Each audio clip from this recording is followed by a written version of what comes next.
Hello বন্ধুরা, good morning. আমার চ্যানেলে তোমাদের সবাইকে অনেক ওয়েলকাম। আর আজকের ব্লগটা আমি অনেক দিন পরে করছি। আর এখন আমি আছি রান্নাঘরে। এই যে দেখো, রান্নাঘরে আছি, গ্যাস কিন্তু জ্বলছে, এখানে একটা তরকারি হচ্ছে। তো সকালে প্রথমে স্নান করে নিয়েছি, তারপরে এখন করব রান্না। চলো আজকে কী রান্না করব সেটা তো দেখাবই, আর সারাদিন যা যা করব তার কিছু কিছু ক্লিপ তোমাদের সাথে শেয়ার করব। পনিরের তরকারিতে মশলা যেটা দেব সেটা হচ্ছে, এর মধ্যে নিয়েছি টমেটো, আদা, চারমগজ, কটা এলাচ নিয়েছি। এলাচটাও আমি পেস্ট করব, ওই জন্য বেশি না, ওই 4টে মতো এলাচ দিয়েছি। আর কাজু বাদাম দিয়েছি। অনেকে কিন্তু এও দেয়, ওই যে পোস্তও দেয়, আমার কাছে ছিল না বলে আজকে আমি পোস্তটা দিইনি। তো টমেটো, কাজু বাদাম আর আদা আর ওই চারমগজ এগুলোই দিয়েছি। কাঁচা লঙ্কাটা দেবো না, কারণ বাচ্চারা খাবে, ঝালটা আমি একদম শেষে দেবো তুলে নিয়ে ওদের জন্য, সে কারণে কাঁচা লঙ্কাটা দিই। তো এই পেস্টটা আমি তরকারিতে দেব। এই যে ক্যাপসিকাম, গাজর, আলু এটা দিয়ে পনিরের তরকারি করব। আর এই যে পেস্টটা করে এনেছি, এর মধ্যে আছে টমেটো, আদা, চারমগজ, কাজু আর আর আর কিছু নেই। পোস্ত কিন্তু দিইনি, ছিল না বলে দিইনি। তো আমি এর থেকে কিছুটা পেস্ট দিয়ে দিলাম, দিয়ে দিলাম।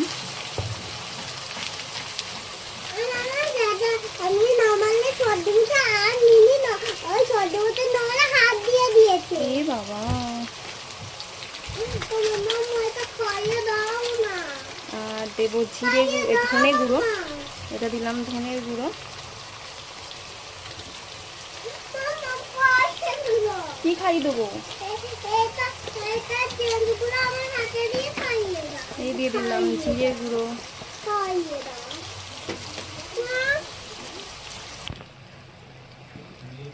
এবারে দিয়ে দিচ্ছি হলুদ, তারপরে দিয়ে দিলাম নুন।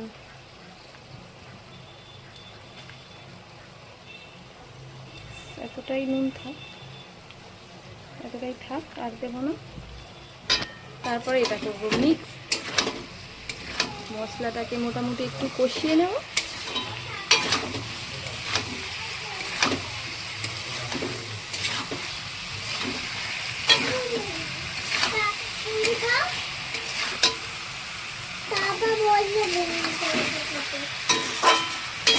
চলো রান্নাটা করে নিয়ে তোমাদেরকে আবার দেখাচ্ছি। তরকারি তো আমার মোটামুটি হয়েই গেছে, মানে আমি এখনও ঝাল দিইনি, বাচ্চাদের জন্য একটু তুলবো আর তারপরেই ঝালটা দেব। তো দেখো তরকারিটা কেমন লাগছে দেখতে। বাচ্চাদের জন্য তো তুলে নিলাম, তারপরে এবারে একটু লঙ্কার ঝালটা দিয়ে দেবো। তো তরকারি আমার এখন হয়ে গেল। তা আবার করব পটলের তরকারি, তার জন্যই পটলগুলোকে নিয়ে নিলাম। এবার পটল আলু কেটে নেব, তারপরে তরকারিটা করে নেব। তো আজকে সেরকম কিছুই রান্না হবে না, ওই পনিরের তরকারি হয়েছে আর এই পটলের তরকারিটা করব। আর এখানে আনাজের খোসা আছে, এগুলোকে অ্যাভয়েড করেই দেখবেন। তো চলো তাড়াতাড়ি করে পটল আর আলুটা কেটে নিই আর তরকারিটাকে বসিয়ে দিই, কারণ এখন 11টা অলরেডি বেজে গেছে। আর এই যে কটা পাঁপড় ভাজলাম, যেহেতু নিরামিষ তো সেহেতু একটু পাঁপড়ও ভাজা করে নিলাম। পটল আলুর তরকারির জন্য পটল আর আলুটাকে এই ভাজা বসিয়ে দিয়েছি। এই যে কিছু কিন্তু দিইনি, শুধুই ভাজা হচ্ছে, তার মানে আগে প্রথমে একটু ভেজে নেব, তারপরে নুনটা দেবো, নুন হলুদটা দেবো। না হলে প্রথমেই জলটা ছেড়ে দিলে আর ভাজাটা ভালোভাবে হবে না, যে কারণে প্রথমে কিছুই দিইনি। তেলের মধ্যে একটু দিয়ে দিয়েছি, দিয়ে আর পটল আলুটাকে একটু ভাজা করে নিচ্ছি। পটল আলু ভাজাটা প্রায় অনেকটাই হয়ে গেছে। তো এখন আমি এটাকে একটু চাপা দিই আর গ্যাসটাকে এই যে কমিয়ে দিচ্ছি। আমার ছেলে এখন কি করছে সেটা দেখি, চলো।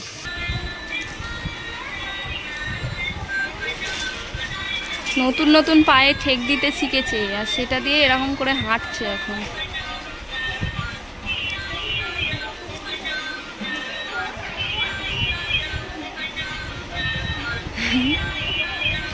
ও পাপা, কি দেখছো, কি দেখছো? ইস, মুখে দেয় না, মুখে দেয় না। কি দেখছো? আসো আসো আসো, আমার কথা শুনছি না, আসো আসো আসো।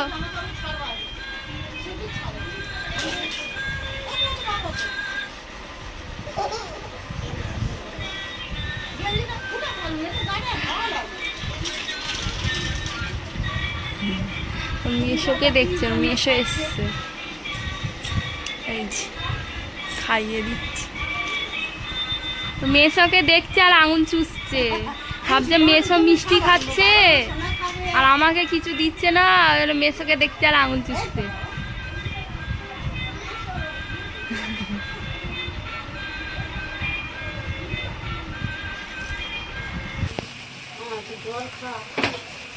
তো এবারে ভাজাটার মধ্যে দিয়ে দেবো নুন,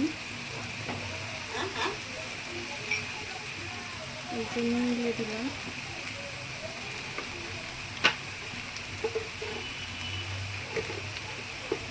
এই যে হলুদ দিয়ে দিলাম, মানে যতটা তরকারিতে লাগবে সেই অনুযায়ী দিয়ে দেবো। হলুদ দিয়ে দিলাম। এবারে সব মশলাগুলো দিয়ে দেবো, আর আমি কিন্তু গ্যাসটা কমিয়ে দিয়েছি প্রথমে। তারপরে এই যে এটা জিরে গুঁড়ো দিয়ে দিলাম। এবারে দিচ্ছি ধনের গুঁড়ো, এটা এই যে দিয়ে দিলাম। আর ওই যে পনিরের জন্য যে মশলাটা করেছিলাম ওটা রেখে দিয়েছি, হাফটা দিয়েছি, হাফটা রেখে দিয়েছিলাম। এই যে মশলাটাকে পুরোটা দিয়ে দেবো। ব্যাস, এগুলোকে সব একসঙ্গে এবার ভালোভাবে কষবো। আর অল্প একটু চিনি দেবো। আর ঝালটা তো প্রতিবারের মতো লাস্টেই দেবো, একটু বাচ্চাদের জন্য আগে তুলবো, তারপরে ঝালটা পরে দেবো। তো চলো এটাকে এবারে মিক্সড করি ভালোভাবে, মানে একটু কষে নিই। তো গ্যাসটাকেও জোরে করে দিলাম, এই যে গ্যাসটাকে জোরে করে দিয়েছি।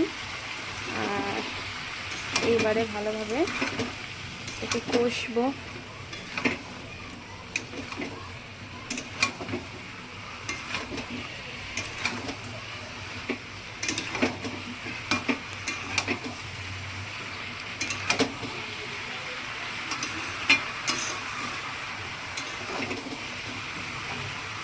চলো রান্নাটা পুরো কমপ্লিট হলে তারপরে দেখাচ্ছি। বাসনগুলোকে গুছিয়ে নেব। আর এই বাসনটাতে পনির কেটেছিল, এটা মাজতে হবে, দিয়ে দিলাম। আর এই বাসনগুলোকে গুছিয়ে নেব। বাসনগুলো এই একটাতে রাখতে হয়।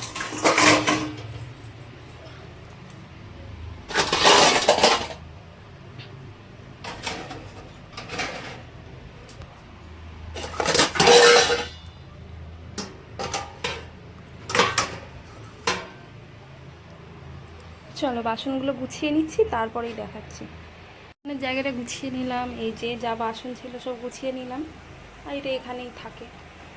আর রান্নাটা তো এখনও হচ্ছে, হয়ে গেলে রান্নাঘরটাও গুছিয়ে নেব, তারপরে দেখাবো। এই যে আমার তরকারি কিন্তু হয়ে গেছে। এখানে এটার মধ্যে আমি ঝাল মানে লঙ্কা দিয়ে দিয়েছি, আর বাচ্চাদের জন্য তুলেছি, তারপরেই লঙ্কা দিয়েছি। এই যে বাচ্চাদের জন্য এক বাটি তুলে নিয়েছি, আর তারপরে এই লঙ্কা দিয়ে দিয়েছি। তো এখন 1টা বাজে, আর আমার রান্না কিন্তু হয়ে গেছে। এবারে যে বাসনগুলো আছে সেগুলোই মাজবো, আর রান্নাঘরটা একটু মুছবো, তাহলেই হয়ে যাবে। তারপরে ছেলেকে খাওয়ানো আছে। চলো রান্নাঘরটা আমি এখন পরিষ্কার করছি, সেই কারণে দেখাচ্ছি। রান্না কিন্তু হয়ে গেছে, আর গ্যাসটাও মুছে নিয়েছি।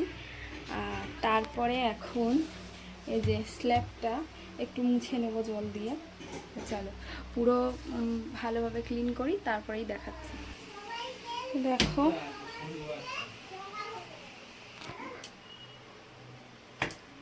ওপরটা তো আমি পরিষ্কার করেই নিয়েছি। এই যে রান্নার পরে কিন্তু এই স্ল্যাব মানে এই যে টাইলসগুলো বসানো রয়েছে, এই যে এগুলো কিন্তু রান্নার পরে আমি মুছে নিই, কারণ অনেকটা তেল মশলা ওঠে, তো সে কারণে মুছে নিই। আর এখন এই নিচটাতেও ভালো করে মুছে নেব। প্রত্যেক দিন সকালে কিন্তু আমার মা মুছে। আর এই যে আমার মেয়ের বিস্কুটের বালতির ঢাকনাটা খুলেছিল, দেয়নি, তো ওটাও দিয়ে দিলাম।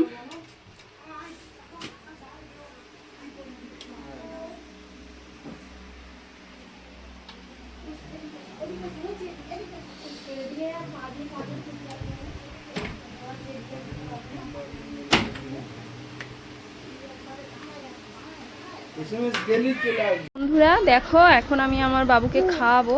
এই যে ওর খাবারটা এখানে রেডি করে নিয়েছি, আর ওকে কিন্তু আমি এভাবেই খাওয়াই, মানে খাবারটাকে মিক্সিতে পেস্ট করে তারপরে ছাঁকনি দিয়ে ছেঁকে খাওয়াই। এই যে আমার বাবু এখন খাবে, তারপরে ঘুমু করবে, ঠিক আছে। আমার বাবু কিন্তু খেয়ে ঘুমিয়ে পড়েছে, এই যে ঘুমাচ্ছে, তো থাক। আর এই দেখো আমার গপু সোনাও ঘুমাচ্ছে, তো দেখে নাও আমার গপুকে। বন্ধুরা ঘুমিয়ে পড়েছিলাম দুপুরে একটু, তো দেখো সন্ধে হয়ে গেছে, আর ঘুমের মাঝখানে কখন বৃষ্টি হয়ে গেছে জানি না। সবাই এখন সন্ধে দিচ্ছে, আর বাবুরও খিদে পেয়ে গেছে, তার জন্য এই যে বাবু খাবার করতে এসেছি, একটু জল গরম করছি, বাবুকে খাওয়াবো। চলো, জলটা গরম হয়ে গেছে, বাবুকে তাড়াতাড়ি খাইয়ে নিই, বাবু অনেকক্ষণ আগে উঠেছে, বাবু খিদে পেয়ে গেছে। বন্ধুরা রাত্রে তো আবার ভাতই খাওয়া হবে, সেই জন্য মা এখানে ভাত বসিয়ে দিয়েছে। এই দেখো, এটা বন্ধ করে দিলাম, এটা হোক। আর মা হয়তো দোকানে গেছে, আমাকে বললো ভাতটা একটু দেখতে, তার জন্যই আমি এলাম, কিন্তু এখনো ফোটেনি, তো এটা এখন হোক।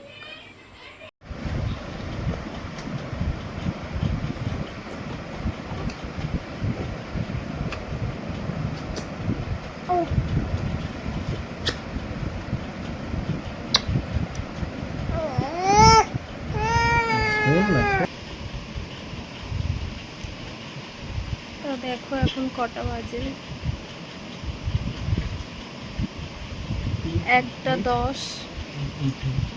আর ওর বাবা এখনই বাড়ি এলো কাজ থেকে, আর ওর বাবার গলার আওয়াজ পেয়ে আমার ছেলে উঠে গেছে, তো বাবার সাথে খেলা করছে, আর মেয়ে ওই যে ঘুমিয়ে পড়েছে।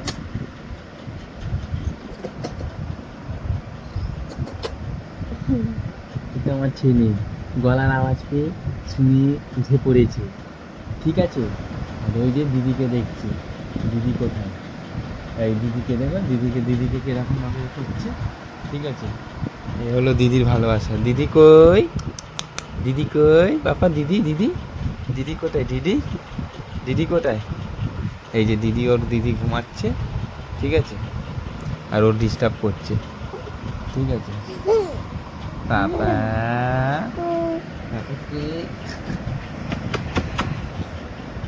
গুড নাইট গাইস, ভিডিওটা এই পর্যন্তই থাক, আর বড় করব না। তো ভিডিওটা যদি ভালো লাগে অবশ্যই লাইক কমেন্ট শেয়ার করবেন, আর আমার পাশে থাকবেন।